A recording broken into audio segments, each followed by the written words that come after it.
Hey everybody, welcome back to another chapel. I'm really happy that we all get to be together today and participating in this moment together where we all get to focus in on God, the one who created the entire universe. We're actually going to talk about that in just a little bit. But for now, let's get to the thing that we always start with. That is, O Canada. Please stand for the playing of the national anthem, and once it's done, don't sit back down because we're going to move right into worship afterwards.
Don't sit back down yet. Remember, we're moving right into worship. So make sure that your arms are ready. Make sure that your legs are ready because we're about to worship God. Let's do it.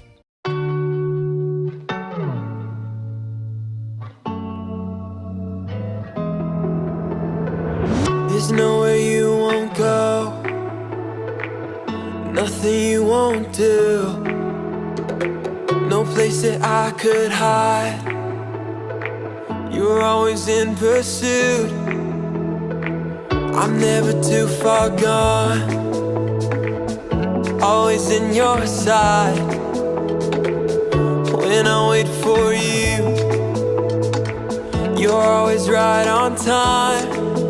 You're always pursuing, always pursuing, always pursuing me. More than the air I breathe, I need you here with me. And you're never gonna stop, never gonna stop. And you're never gonna stop, never gonna stop chasing me.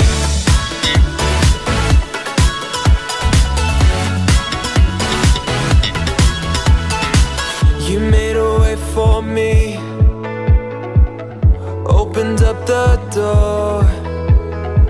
Jesus, you have my heart, now and forevermore.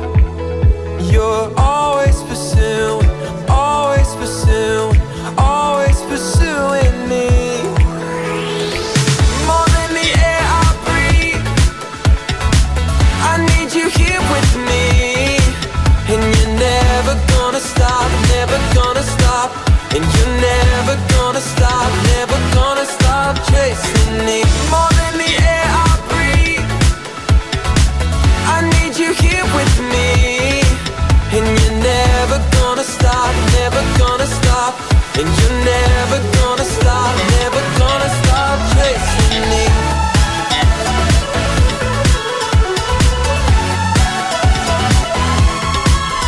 You're always pursuing, always pursuing, always pursuing me.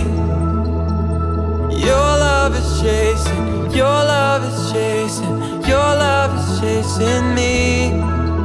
You're always pursuing, always pursuing, always pursuing me. Oh, your love is chasing, your love is chasing, your love is chasing me. More than the air I breathe, I need you here with me. And you're never gonna stop, never gonna stop. And you're never gonna stop, never gonna stop chasing me. More than the air I breathe, I need you here with me.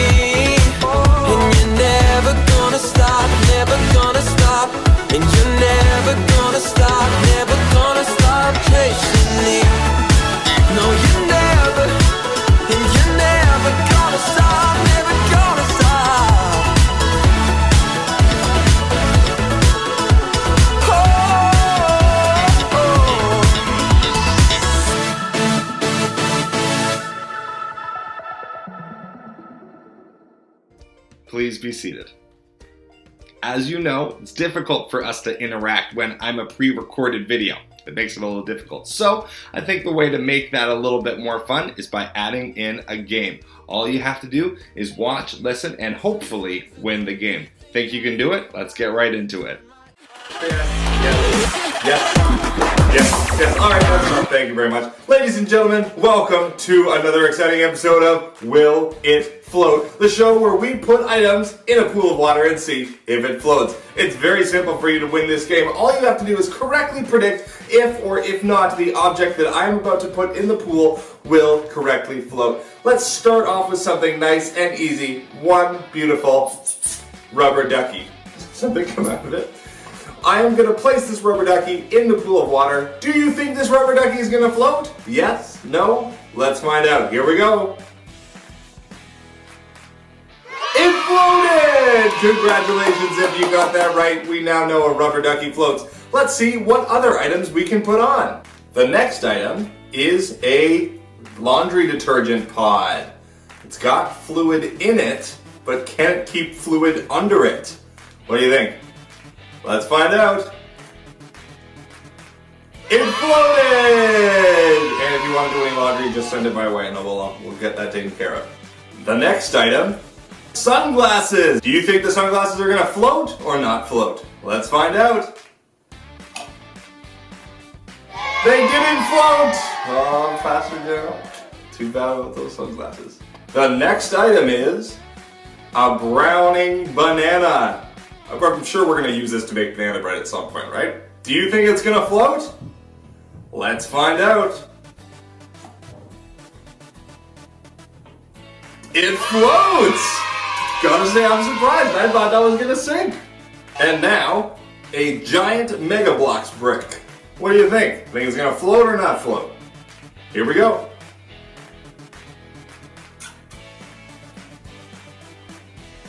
So far it's floating, but what if I fill up the inside with water? Do you think it's going to float then or sink?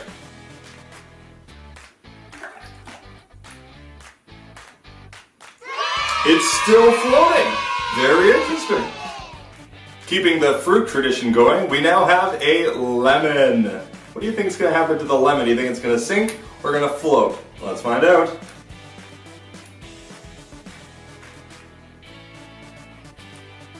It's floating! Very interesting. We've seen the lemon. Now we have the same lemon, but the peel has been removed. Do you think it's going to float or do you think it's going to not float? Let's find out. It sank. Interesting. And delicious. Oh! Oh, that's horrible. Okay, next up we have one drumstick for hitting a xylophone. What do you think? You think it's going to float or not float? Here we go. Wow, that's totally floating. We'll see you guys again real soon for another exciting game. Every month, we're tackling a different theme in chapel. We've talked about what it means to be a God worshiper, an image seeker, a community builder, a justice seeker is the one that we were just doing. Now that we're in February, we're tackling a whole new theme. The theme of this month is being an order discoverer. There's a lot of syllables in that, in order discoverer. But here's what that means. God is a God of order. And I don't mean he's a God who orders you around. I mean, he's a God who puts order into things. When things are in order, it means they have their own place and there's a proper spot for them. And that's exactly the kind of universe that God made. God made a universe of order. We can see order in pretty much everything that we do. Even the things that you and I do, we usually try and put an order to them. If you look right now at the setup that I have, I tried to make my bookshelf look nice and I added this spunky little light to make sure that my face had lots of light on it so that you could see me. That's super important. I have a very important face. I'm not sure if you knew that. Order is everywhere in our lives, and that's not by accident. You see, as order discoverers, we get to enjoy and see more about the order that God has put into the universe. And there's no better way to start looking at that order than at the very beginning. Let's look into the Bible together. The words you're about to hear are 100% out of the Bible. So even though it's going to sound like my voice, what we're really hearing is we're hearing God's story being told to you in the way that He wanted us to hear it. So let's make sure that we're listening closely to the Word of God. In the beginning, God created the heavens and the earth. The earth didn't have any shape, and it was empty. There was darkness over the surface of waves. At that time the Spirit of God was hovering over the waters. Then God said, "Let there be light." And there was light. God saw that the light was good. He separated the light from the darkness. God called the light day and the darkness night. There was evening and morning. It was day one. God said, "Let there be a huge space between the waters. Let it separate water from water." And that's exactly what happened. God made the huge space between the waters. God called the huge space sky. There was evening and morning. It was day two. Then God said, "Let the water under the sky be gathered into one place. Let dry ground appear." And that's exactly what happened. God called the dry ground land. He called all the water that was gathered together seas. And God saw that it was good. Then God said, "Let the land produce plants. Let them produce their own seeds, and let there be trees on the land that grow fruit with seeds in it. Let each kind of plant or tree have its own kind of seeds." And that's exactly what happened. So the land produced plants. Each kind of plant had its own seeds, and the land produced trees that grew fruit with seeds in it. God saw that it was good. There was evening and there was morning. It was day three. Then God said, "Let there be lights in the huge space of the sky. Let them separate the day from the night. Let the lights set the times for the holy celebrations and the days and the years. Let them be lights in the huge space to give light on earth." And that's exactly what happened. God made two great lights. He made the larger light to rule over the day, and the smaller light to rule over the night. He also made the stars. God put the lights in the huge space of the sky to give light to the earth. He put them there to separate light from darkness, and God saw that it was good. There was evening and morning. It was day four. Then God said, "Let the seas be filled with living things. Let birds fly above the earth across the huge space of the sky." So God created the great sea creatures. He created every kind of living thing that fills the seas and moves about in them. He created every kind of bird that flies. And God saw that it was good. God blessed them. He said, "Have little ones so that there will be many of you. Fill the water in the seas. Let there be more and more birds on the earth." Then God said, "Let the land produce every kind of living creature. Let there be livestock and creatures that move along the ground and wild animals." And that's exactly what happened. God made every kind of wild animal. He made every kind of livestock.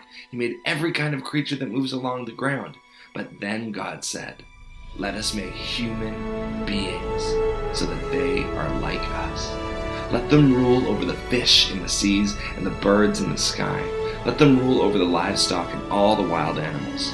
Let them rule over all the creatures that move along the ground." So God created human beings in His own likeness. He created them male and female. God blessed them. He said to them, "Have children so that there will be many of you. Fill the earth and bring it under your control. Rule over every living creature and all the fish in the sea and the bird in the sky." God saw everything that He had made, and it was very good. When we look at the story of creation, we see that God had a very particular order to things. He started off with making light, just like I've got this light right here. Light was one of the first things that God wanted to make. Then, as the days went on, He formed more and more of the earth. Day by day, it became more and more of the world that you and I know today. He saved, of course, you and me for last. Humans were created on day 6, and on the 7th day, God rested. I think it's really important the way that God decided to do things. It's not like He just said, Kind of bored. Okay, I guess we'll do this day. No, the Bible shows us all throughout His Word that God had a specific plan, not just for the world, not just for all of humanity, but for you specifically. God has a plan for your life, and it involves order. There's a way that He wants your life to go and steps that He has laid out for you. That's what the Bible says. There's a quote from a guy named C.S. Lewis. Some of you in the school may know him as the author of the Chronicles of Narnia. Here's what he has to say about order. C.S. Lewis says, "I believe in Christianity as I believe that the sun has risen. Not only because I see it, but because by it I see everything else." What that quote shows us is that for C.S. Lewis, when he believes in God, it makes everything else make sense. Just like me shining this light on myself shows more light so that you can see more of me, God, when we believe in Him, helps us understand more about the world around us. And that's actually something that God Himself says in the Bible. Psalm 19, verse 1-4 says this: "The heavens tell about the glory of God. The skies show that His hands created them. Day after day they speak about it. Night after night they make it known. But they don't speak or use words. No sound is heard from them, yet their voice goes out into the whole earth. Their words go out from one end of the world to the other." You see, boys and girls, just like you can look at this video and see the order and the planning that I put into it, God put planning into the universe. And the closer we look at the universe, the more we see that it is pointing back at Him. When we see order, we can give that to God because we know He was so intelligent and so brilliant when He put the universe together. I'm so thankful that we live in a universe of order. Even when sometimes there can be chaos and things that are wrong, we know that we serve a God of light, a God who helps things make sense. And that's the kind of God that we worship. Speaking of worship, we're going to go into one more song. So I'm going to invite you to stand to your feet, get those dancing shoes ready as we do this one more time.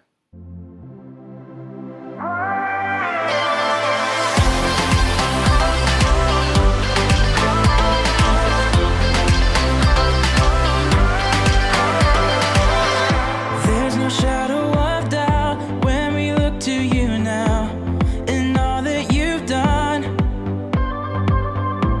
The covenant made, fulfilled in your grace. You've proven your love. You are faithful, faithful. All through the ages, through joy and through sorrow. Faithful, faithful. Grace for today and my hope for tomorrow.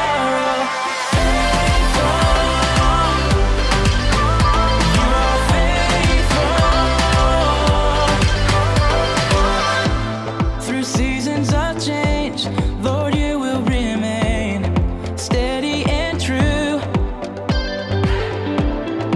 And day by day, your mercies await, each morning made new. You are faithful, faithful. All through the ages, through joy and through sorrow. Faithful, faithful. Grace for today and my hope for tomorrow. Faithful, you are faithful. Great is your faithfulness. Great is your faithfulness. Great is your faithfulness. Great is your faithfulness. Faithful, you are faithful. Faithful, faithful. Grace for today and my hope for tomorrow. Faithful, faithful. All through the ages, through joy and through sorrow. Faithful, faithful. Grace for today and my hope for tomorrow.